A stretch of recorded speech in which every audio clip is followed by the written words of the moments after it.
Bus நேர்களுக்கு வணக்கம். இன்றைக்கி நம்ம ஃபார்ம்லேருந்து ஒரு 5 சிக்கு விற்பனையாக கொடுத்துருக்கோங்க. இது நம்ம எங்கே கொடுத்துருக்கோம், யாருக்கு கொடுத்துருக்கோம் அப்படின்னு பார்த்தீங்கன்னா நம்ம பாலக்கோடு தாங்க கொடுத்துருக்கோம். ரெகுலராக பார்த்தீங்கன்னா நம்மக்கிட்ட ஒரு பர்ச்சேஸ் பண்ணுவாருங்க. இப்போ பார்த்தீங்கன்னா நல்ல தரமான ஒரு 5 சிக்ஸ் வளர்க்குறதுக்காக கொடுக்குறோங்க. என்னென்ன கலர் இருக்குது அப்படின்னு பார்த்தீங்கன்னா பொன்றக்கீரி, கருங்கீரி, ஒயிட்டுங்க. 5 சிக்ஸுமே பார்த்தீங்கன்னா நல்லா வால் டைப்பில் நல்லா தெளிவாக இருக்குது.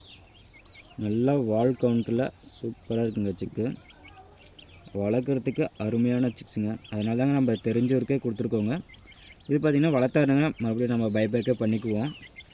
உங்களுக்கும் இந்த மாதிரி நல்ல மேர்ன குவாலிட்டியில் சிக்ஸ் வேணுன்னா நீங்கள் எதிர்பார்க்குற கலர் வேணுன்னா நம்மளை கான்டாக்ட். இப்போ நீங்கள் பார்த்துட்டு இருக்கிறது கருங்கீரி சிக்ஸுங்க. இதுவுமே நல்ல வால் கவுண்ட்டில் நம்ம இவர் பாலக்கோடுன்றதுனால நம்மகிட்ட ரெகுலராக வந்து பர்ச்சேஸ் பண்ணுவாருங்க. அதனால் நம்ம வந்து பார்த்திங்கன்னா அவருக்கு ஹோம் டெலிவரியே கொடுக்க போகிறோம். இதுக்கு முன்னாடி பார்த்திங்கன்னா நம்ம கொடுத்த சிக்ஸ் எல்லாமே அவர்கிட்ட இருக்குதுங்க. ஸோ அதனால் அதெல்லாமே அப்படியே பார்த்துட்டு அப்படியே இதை கொடுத்துட்டு வரலாம் அப்படின்ட்டு கிளம்பியாச்சுங்க. இதில் பார்த்திங்கன்னா 5 சிக்ஸுமே பேக் பண்ணியிருக்குதுங்க. நல்லா தரமாக இருக்குதுங்க. உங்களுக்கும் தேவைப்பட்டால் கால் பண்ணுங்கள், எடுத்துக்கலாங்க.